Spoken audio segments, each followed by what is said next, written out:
ప్రభు మాట్లాడితే మనం దీవించబడతాము, ప్రభు మాట్లాడితే మనం ఆశీర్వదించబడతాము, ప్రభు మాట్లాడితే మనం బ్రతుకుతాం.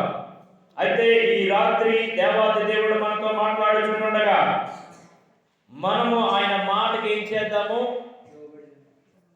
మొట్టమొదటిగా ప్రభు మన మధ్య ఉన్నాడనే సంగతి నీకు తెలిసిన వెంటనే నీ మనసు దేవుని వాక్యం వైపు నిలపాలి. దేవునికి స్తోత్రం. యెహోషాపాతు ఈ 2వ దినవృత్తాంతముల గ్రంథములో 20వ అధ్యాయములో 3వ వచనములో ఉన్నటువంటి మాట ఏమని చూసినట్లయితే ఉపవాసము గురించి ఏం చేశాడంటే తన మనసును నిలపడమే కాదు, సాటించాడంట. దేవునికి స్తోత్రం. ప్రకటించాడంట. దేవునికి స్తోత్రం. నిర్ణయించాడంట. దేవునికి స్తోత్రం.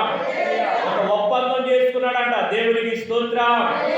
ఒక తీర్మానం చేసుకున్నాడంట. దేవునికి స్తోత్రం.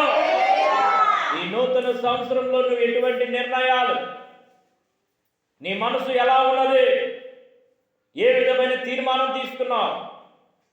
నూతన సంవత్సరం గడిచి, నూతన సంవత్సరం వచ్చేసి కొన్ని దినాలు గడిచిపోయి ఆల్రెడీ ఇంకా ఏం జరగలేదని కంగారు పడుతున్నావా?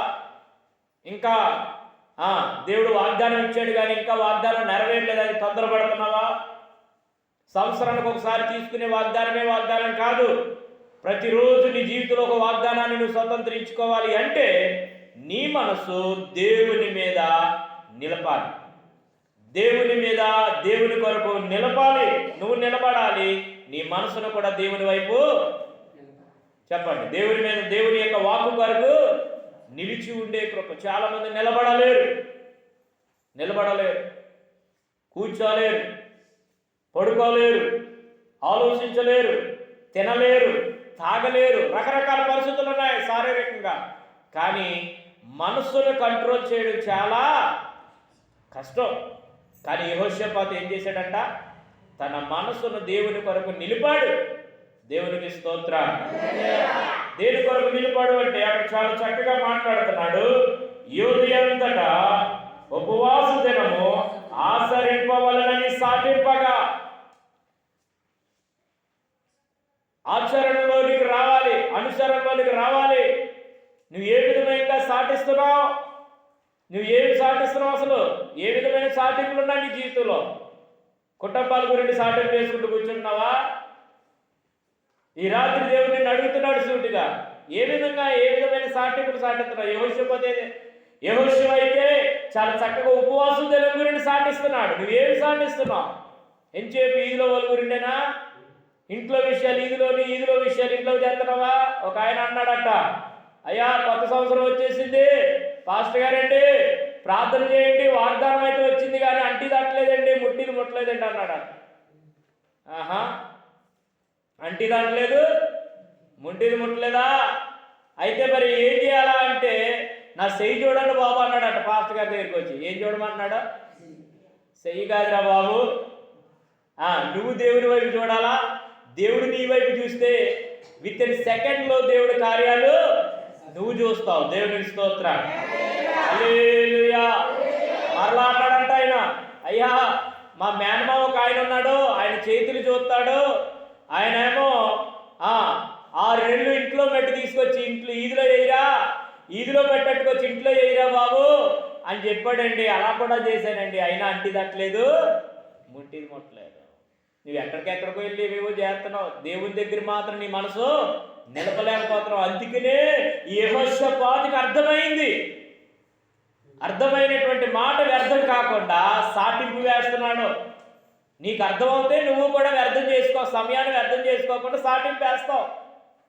ఈ నూతన సంవత్సరంలో నేను ఒక తీర్మానం తీసుకున్నాను, వారు పిలిచినా పిలవకపోయినా ప్రతిరోజు ఒక 3 ఇంట్లకి వెళ్ళి వారి సమస్యలు అడిగి వారి కొరకు కొంత సమయం గడిపి వారి అవసరతల కోసం అక్కడే ప్రార్థన చేసి మరలా అవసరతలు రాసుకుని వచ్చి వేగునే లేచి ఇంటి దగ్గర మోకరించి 16వ తారీఖు విజ్ఞాపన ప్రార్థన ఉంటుంది. విజ్ఞాపన ప్రార్థనలో ఆ ప్రార్థన అవసరతలు అన్ని పెడితే నెల లోపులోనే గొప్ప కార్యాలు నా బిడ్డలు చూస్తారు కదా అని ఒక తీర్మానం నేను తీసుకున్నాను. నువ్వేం తీసుకున్నావు?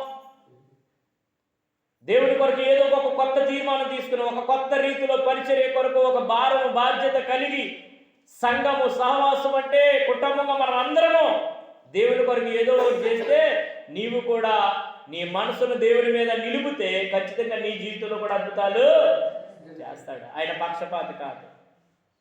ఆయన పక్షపాతి కాదు. అందరు ప్రార్థన ఆలకిస్తాడు. పాస్టర్ గారు ప్రార్థనలు ఆలకిస్తడం లేదు, విశ్వాసులు ప్రార్థన ఆలకిస్తడం లేదు, సంఘ పెద్ద గారు ప్రార్థన ఆలకిస్తడం లేదు, సింగర్లు ప్రార్థన ఆలకిస్తారని లేదు, వాయిద్యాలు కొట్టి వాళ్ళు ప్రార్థనలు ఆలకిస్తారని లేదు. ఎవరు ప్రార్థన చేసినా నిస్వార్థంగా చేయాలి. చెప్పండి చెప్పండి, అందరూ చెప్తలేదు. ఎలా చేయాలి ప్రార్థన? నిస్వార్థముగా. అంటే ప్రార్థనలో ఏముండకూడదు? 10 రూపాయలు ఇచ్చిన ఒకటే ప్రార్థన, 1000 రూపాయలు ఇచ్చిన ఒకటే ప్రార్థన. ప్రార్థనలో మార్పు రాకూడదు. ఏక మనసుతో మనసు నిలుపుకుని చేసే ప్రార్థనను దేవుడు ఏం చేస్తాడంట? ఖచ్చితంగా జవాబిస్తాడు. దేవుని స్తోత్రం చేస్తాడు. దేవునికి స్తోత్రం. నేను ఏం చేశాడంట? ఈ యెహోషాపాతు గారు ఏం చేశాడంట? మనసును నిలుపుకున్నాడు. ఎవరి మీద? చెప్పండి చెప్పండి, ఎవరి మీద? దేవుని ఎదుట. దేవుని స్తోత్రం చెప్పండి. దేవునికి స్తోత్ర. మనసు నిలబడకపోతే మతి పాడైపోతుంది. అందుకే చాలా మంది అంటారు హిందీలో దెమ్మ ఖరాబ్ హోగయా. ఏంటి దెమ్మ ఖరాబ్ హోగయా? ఎందుకయిందంటే దెమ్మ ఏమవలేదు, సరిగా ఉండలేదు. ఆ ఆటోలో బేరుతారు బెల్లం దెమ్మలు అన్నీ సరిగా, కానీ దెమ్మలు సరిగా లేకపోయి అంటే ఎప్పుడు జారిపోతే ఎక్కడ జారిపోతే తెలియదు ఈ గోతుల్లో. అదవుతుందా? గనుక దెమ్మ ఖరాబ్ అవ్వకుండా ఉండాలంటే నీ మనసు దేవుని మీద ఆనుకోవాలి. దేవుని దగ్గర నిలపాలని మనసును. వస్తాం దేవుని సరిగ్గా, కానీ దేవుని మాట్లాడడం. ఇక్కడ పాస్టర్ గారు బోధిస్తుంటే బైబిల్ అని చూస్తాం కిందకి, లేకపోతే పెళ్లి కూతురులా బొగ్గ మీద చేసుకుని కూర్చుంటాం. నిన్నే పెళ్ళి అయిన పెళ్లి కూతురు కూర్చుంటాం చూసా. పాస్టర్ గారు వాక్యం చెప్తుంటే దిక్కులు చూస్తుంటాం, పాస్టర్ గారు వాక్యం చెప్తుంటే నవ్వుకుంటుంటాం, పాస్టర్ గారు వాక్యం చెప్తుంటే జోకులు వేసుకుంటుంటాం, రకరకాలుగా. అందుకే నీ మనసు దేవుని సన్నిధికి వస్తున్నావు కానీ దేవుని దగ్గర నిలపలేదు. అందుకే నువ్వేమి చూడలేకపోతున్నావు. దేవుడు ఏమి చేస్తలేదు నీ జీవితంలో. కార్యాలు అయ్యే కారణం అర్థమవుతుందా? కార్యాలు జరగకపోవడానికి కారణాలు చాలా ఉన్నాయి. గనుక దేవుని బిడ్డలారా చాలా జాగ్రత్తగా వినండి. మొట్టమొదటిగా యెహోషాపాతు ఎవరి మీద నిలిపాడంట? ఆయన మనసు దేవుని మీద నిలిపాడు కాబట్టి ఆయనకు ఒక తీర్మానం వచ్చింది లోపల నుండి. ఎక్కడి నుంచి వచ్చింది? హృదయంలోంచి వచ్చిన తీర్మానం ఏంటంటే ఉపవాస దినమును సాటించాడంటే. దేవునికి స్తోత్రం. ఈరోజు నువ్వు ఏం సాటిస్తున్నావు?